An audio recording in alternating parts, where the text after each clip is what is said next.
Hey everyone, ready to get our minds bent a little? Always up for that. I know I am. So today we are taking a deep dive into category theory. Ooh, exciting. I know. We're going to be basing it off of an excerpt from the Stanford Encyclopedia of Philosophy, really trying to explain some of the cooler parts of this super interesting but kind of dense topic. It's a real brain twister, but once you grasp it, it's so elegant. It really is. Okay, so the big idea with category theory, it seems like, at least from this excerpt, is kind of a shift in how we think about math. Right, totally. It's not so much about breaking down structures like we normally do, like what are the elements of a set or all the pieces of a group. It's kind of zooming out and Exactly. looking at the bigger picture. It's all about relationships. Okay, so less about what things are and more about how they relate to each other. Precisely. So how does that actually work in practice?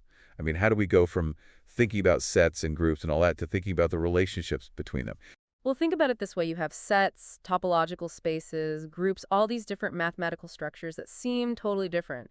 Category theory says, hold on, let's not get bogged down in their internal details. Let's see how they connect, how they talk to each other. So what's the language they're speaking? How are they talking to each other? It's the language of morphisms, these special maps that preserve structure. Morphisms. Okay, so I guess like a function between sets would be a morphism? Exactly. A function maps elements from one set to another, but it also respects the set structure, right? And you have continuous functions between topological spaces. They preserve the topological structure. So they're kind of like translators helping us understand how different structures relate. You got it. Morphisms reveal the hidden connections across all these different areas of math. Okay, that's cool. So we're talking about these relationships, these morphisms. The source also mentions universal properties, and I have to admit that sounds a little intimidating. It can be, yeah. Can you break it down for us? Like, how do universal properties fit into this whole picture of relationships and connections? Well, imagine you're trying to define what a product is in mathematics. Traditionally, you might list out its elements or describe its internal structure. Right. Category theory says, no, no, no, let's define it by how other objects relate to it. Okay.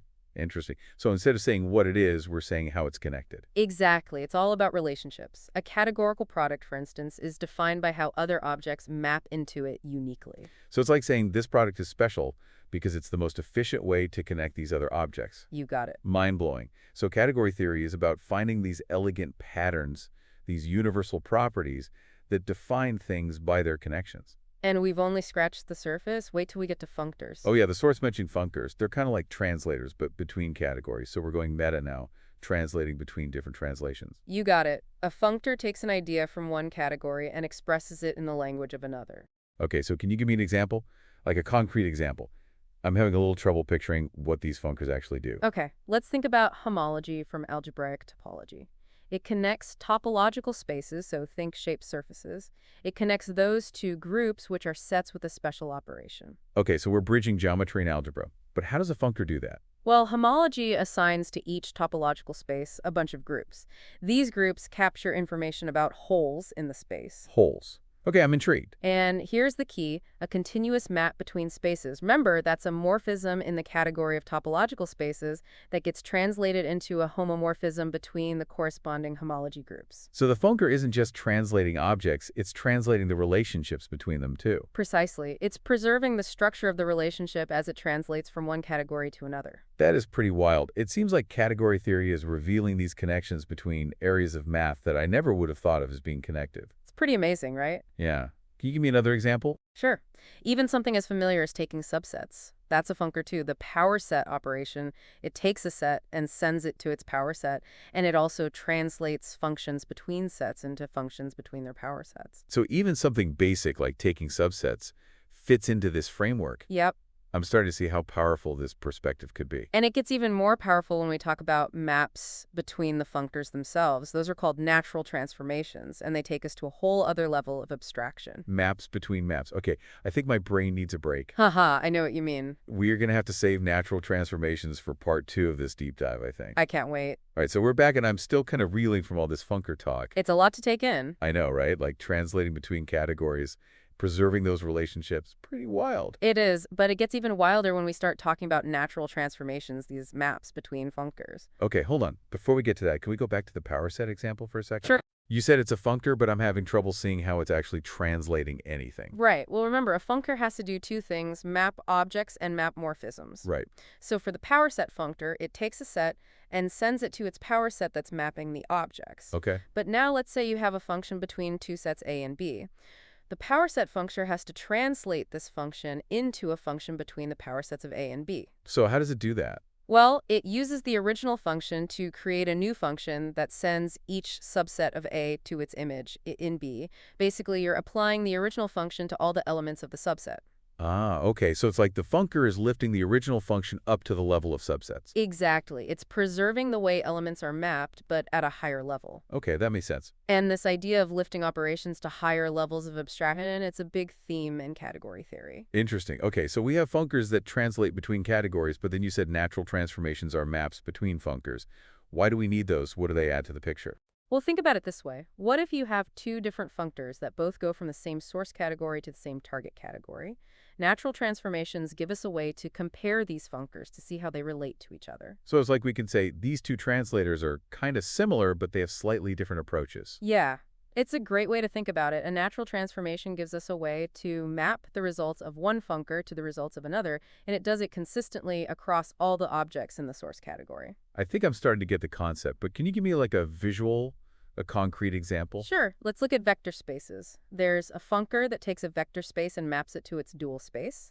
The dual space is the space of all linear functionals on that vector space. Okay. And then there's another funker that takes a vector space and just sends it to itself, the identity funker. So one is mapping to the dual space, and the other one is basically doing nothing.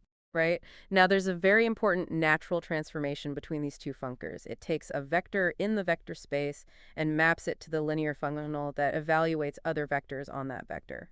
Okay, so this natural transformation is connecting the original vector space to its dual space. Exactly, and it highlights this duality between a vector space and its dual space, which is a super important idea in many areas of math and physics. Wow. So natural transformations are like bridges between funkers, connecting their outputs in a meaningful way. They are. This is so abstract, but I'm starting to see how powerful it is. Like we're seeing these connections that weren't obvious before. That's the beauty of category theory. It reveals these hidden connections and patterns. It does. Okay, so we've talked about funkers' natural transformations. The source also mentions these things called adjoint funkers, and they sound really interesting. They are super interesting. It says they're like finding the best possible solution to a translation problem. That's a good way to think about it. Can you explain what that means? Like, what are adjoint funkers, and how do they give us the best possible solutions? Okay, let's start with a classic example, the forgetful functor. It takes a group and forgets the group structure, just gives you back the underlying set. So it's like stripping away the extra information. Right. Now, the adjoint of this forgetful functor is called the free group construction. It takes a set and creates the most general group you can build from that set.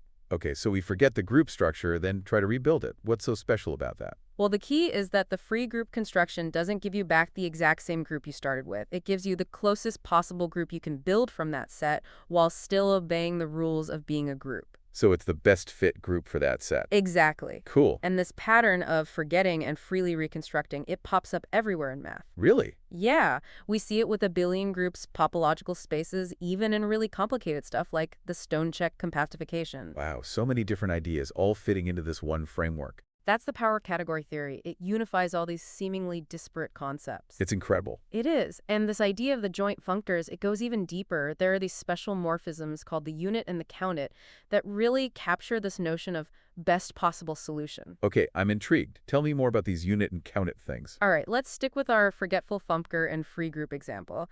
The unit of this adjunction is like a bridge. It takes you from a set to the free group on that set. So it's taking the set and embedding it into this richer structure. Exactly. And the special thing about the unit is that any way you choose to map that set into any group can be uniquely extended to a homomorphism from the free group to that group.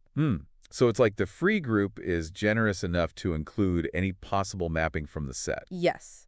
And the countit goes in the opposite direction. It takes a group and sends it to the group you get by forgetting the group structure and then freely constructing a group from the underlying set. So we forget and then remember the group structure as best as we can.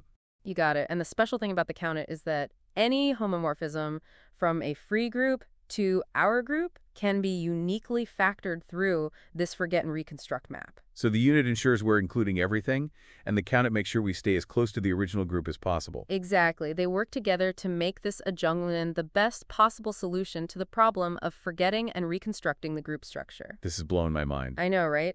Adjoint functors are one of the most powerful concepts in category theory. They are. Now, the source also mentions this other thing called topos theory. Ah, yes, topos theory. What are toposes and why are they important? Topos theory is where category theory gets really philosophical. A topos is a special kind of category that's rich enough to do a lot of what we usually do in set theory, but with a twist. It is a twist. Toposes often use a different kind of logic, intuitionistic logic. Intuitionistic logic. Okay, and what's that? It's a more constructive logic. You can't just prove something exists by showing that its non-existence would lead to a contradiction. You actually have to show how to construct the thing. Interesting. So it's like a more hands-on approach to logic. Yeah, exactly. So by working within a topos, we're kind of doing math with different rules. That's a great way to put it, and it leads to some really interesting results. For example, in some toposes, the statement, every function from the real numbers to itself has a fixed point, that statement is actually false. Wait, really? But isn't that like a fundamental theorem? It is in classical analysis, but in intuitionistic logic and in these particular toposes, you need additional assumptions to prove it. So topo theory is challenging our assumptions about what's true in math. It is. It makes you question what mathematical truth really means. Wow. This is pretty mind-blowing stuff. It's like we're exploring different mathematical universes with different laws of logic. That's a great analogy. I want to learn more about topo theory, but I have a feeling this is just the tip of the iceberg. Oh yeah, we've barely scratched the surface. There's so much more to category theory limits, colimits, monads, sheaves. It's a huge field. It sounds like it. Well, I think we're going to have to wrap up our deep dive into category theory here, but wow, what a journey. It has been a wild ride. I know.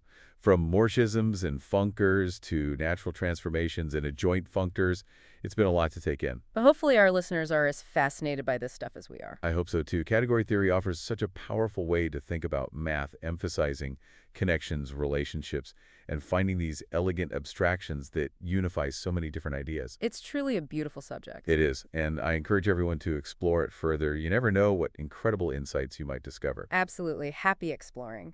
And that's it for this deep dive into category theory. We'll be back soon with another mind-bending topic, so stay tuned.